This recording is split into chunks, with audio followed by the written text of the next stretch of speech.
Dihydric alcohols के बारे में आज बात करेंगे। डाईहाइड्रिक अल्कोहल्स वे कंपाउंड्स हैं या वे अल्कोहल्स हैं जिनमें दो हाइड्रॉक्सिल ग्रुप एक मॉलिक्यूल में होते हैं। These are dihydroxy components of alkanes. इनका जो जनरल फार्मूला है वो है CnH2n+2O2। Simplest and most important dihydric alcohol is ethylene glycol. ये हम यहाँ पे देख रहे हैं, ये एथिलीन ग्लाइकॉल, और इस एथिलीन ग्लाइकॉल में ये एथिलीन ग्लाइकॉल हम देख रहे हैं। इस एथिलीन ग्लाइकॉल में ये सिंपलेस्ट डाईहाइड्रॉक्सी अल्कोहल है और इसमें हम देख रहे हैं दो हाइड्रॉक्सी ग्रुप हैं 1-2 पोजीशन पर। यहाँ पे दो ही कार्बन हैं, दोनों पर एडजेसेंट जो दोनों कार्बन है दोनों पर एक एक हाइड्रॉक्सी ग्रुप। तो ये है एथिलीन ग्लाइकॉल या इथीन 1,2-डायोल। इसी तरह से आगे हम देख रहे हैं, यहाँ भी ये है तो कैसा,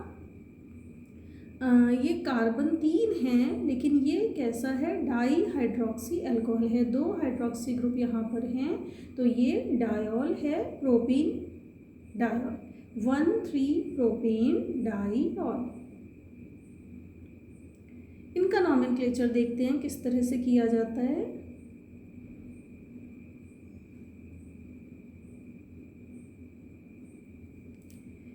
For naming polyhydric alcohols, the name of alkene is retained and the ending E is not dropped, but add a di or tri prefix to the ol. इसका नियम ये है कि जब भी हम जैसे एल्केनॉल हम नाम दे रहे थे पहले अल्कोहल्स का, बिल्कुल उसी तरह से यहाँ पे देंगे। सिर्फ यहाँ पर डाइऑल हमें यूज़ करना होगा क्योंकि दो हाइड्रॉक्सी ग्रुप है, उनकी रिलेटिव पोजीशन हमको बतानी होगी। तो पोजीशन बताते हुए और डाई या ट्राई जो भी हैं वो प्रेफिक्स लेते हुए, जैसे हम पहले कर रहे थे एल्केनॉल, बिल्कुल उसी तरह से हम अभी भी नॉमेनक्लेचर करेंगे।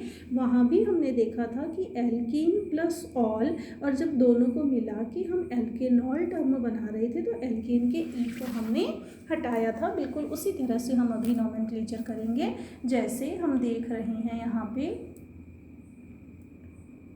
CH2OH CH2OH, इसकी हम बात कर रहे हैं।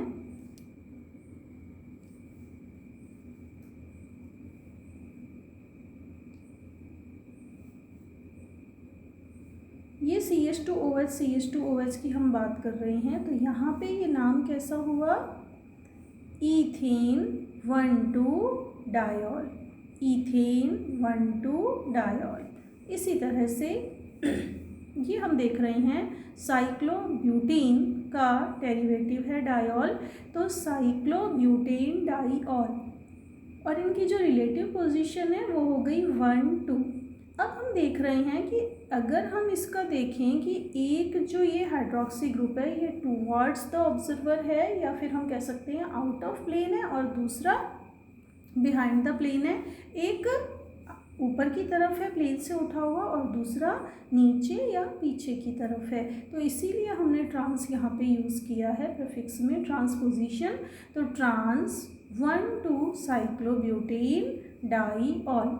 बात करते हैं इस कंपाउंड की। यहाँ हम देख रहे हैं टोटल जो कार्बन की संख्या है, कार्बन है यहाँ पर 5, तो ये हुआ पेंटेन, ये हुआ पेंटेन 1 2 3 4 5, तो ये पेंटीन हुआ और डाइऑल। तो अब इसका डाइऑल किस पोजीशन पे है, चाहे हम लेफ़्ट से चलें चाहे राइट से, दोनों तरफ से हाइड्रॉक्सी ग्रुप को सेकेंड नंबर मिल रहा है। तो हम राइट से यदि चल रहे हैं तो 2, ये 2 पोजीशन पे, देन 3 ये कार्बन हुआ, 4th इस कार्बन पे जुड़े हुए इस हाइड्रॉक्सी ग्रुप को देंगे, तो ये हो गया 2,4 पेंटेन डाइऑल।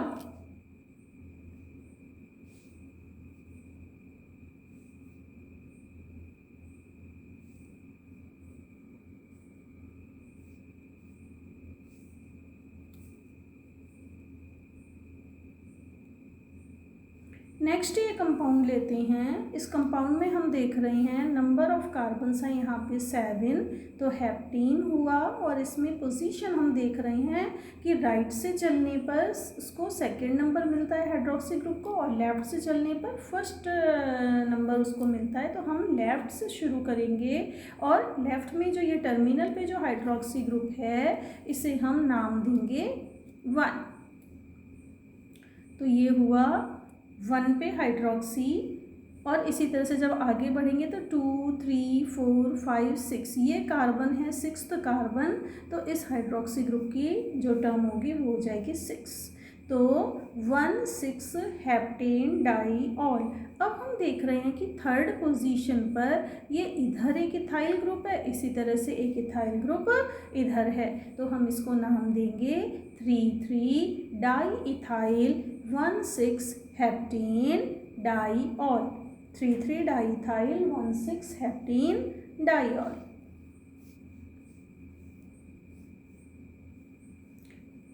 अब आते हैं मेथड्स ऑफ प्रिपरेशन पे। ये जो विजिनल अल्कोहल्स हम देख रहे हैं इनकी किस तरह से प्रिपरेशन की जाती है।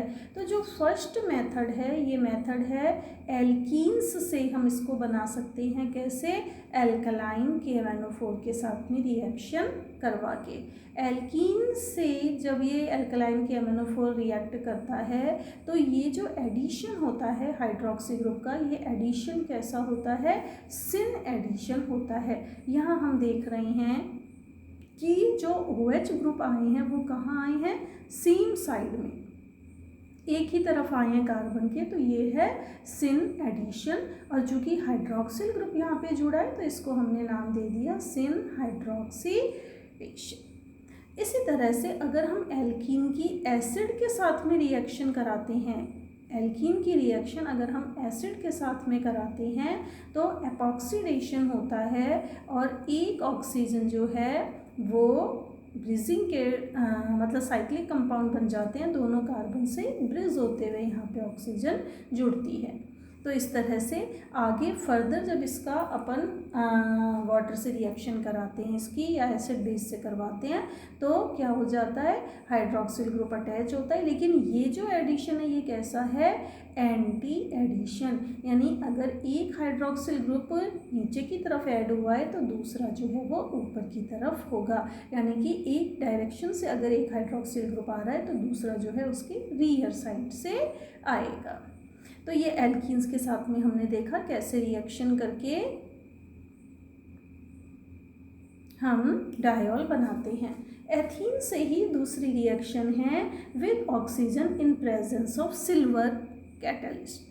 तो सिल्वर की प्रेजेंस में, कैटलिस्ट की प्रेजेंस में हम एथीन से रिएक्शन कराते हैं ऑक्सीजन की 200 से 400 डिग्री सेल्सियस टेम्परेचर पर। और इस तरह से पहले हमको एपॉक्साइड मिलता है, वो आगे वाटर के साथ रिएक्शन करने पर हमको देता है एथिलीन ग्लाइकॉल। ये हम देख रहे हैं यहाँ पे हमने स्टार्ट किया एथीन से, रिएक्शन कराई उसकी ऑक्सीजन से। पहले स्टेप में हमको मिला एपॉक्साइड, और आगे फिर उसको जब अपन ने हाइड्रोलिसिस करवाया, वाटर के साथ रिएक्शन, हाइड्रेशन उसका करवाया, तो हमको मिला एथिलीन ग्लाइकॉल। थर्ड है एथीन की ही रिएक्शन HOCl के साथ में, हाइपोहेलस एसिड के साथ, या हाइपोक्लोरस हम इसको बोल सकते हैं। इसके साथ जब हम रिएक्शन कराते हैं तो क्या हुआ? कार्बन जो डबल बॉन्ड के इलेक्ट्रॉन है वो किसी एक कार्बन की तरफ आए, और जहाँ पे एक पे नेगेटिव चार्ज आ गया और एक पे कार्बन पे डेफिशिएंसी हुई इलेक्ट्रॉन की, तो वहाँ पॉजिटिव चार्ज आया। जहाँ नेगेटिव चार्ज है वहाँ पर OH अटैक करेगा, और जहाँ पर पॉजिटिव चार्ज है वहाँ पर क्लोराइड। तो इस तरह से ये हम देख रहे हैं कि OH और Cl जो है वो एथीन पे ऐड हो गए हैं। अब जब हम इसकी सोडियम बाइकार्बोनेट से आगे रिएक्शन कराते हैं तो ये क्लोराइड निकल जाता है, और यहाँ भी हाइड्रोक्सी ग्रुप जुड़ जाता है, और इस तरह से हमको मिलता है 1,2 डायोल। फिर है डाईब्रोमो इथेन से भी हम इसको बना सकते हैं। ये हमने लिया 1,2 डाइब्रोमोइथेन, इसकी सोडियम कार्बोनेट से रिएक्शन कराई तो 2 NaBr हम देख रहे हैं यहाँ पर, ये निकल गया इस तरह से, यहाँ से ये 2 सोडियम और इधर से ये 2 Br, तो ये निकला यहाँ पर NaBr और प्रोडक्ट हमारा बना एथिलीन ग्लाइकॉल CH2OH CH2OH।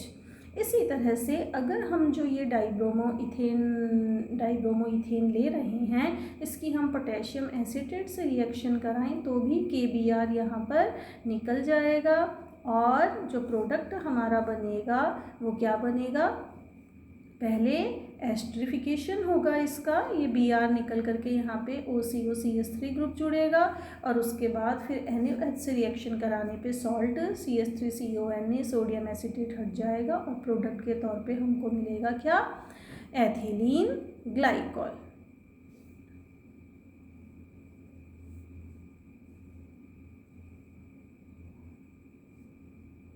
तो ये हमने देखा methods of preparation of dials. Dials में हमने लिया डाइहाइड्रिक एल्कोहल्स या पहले उसमें हमने लिया विजिनल एल्कोहल्स। Thank you.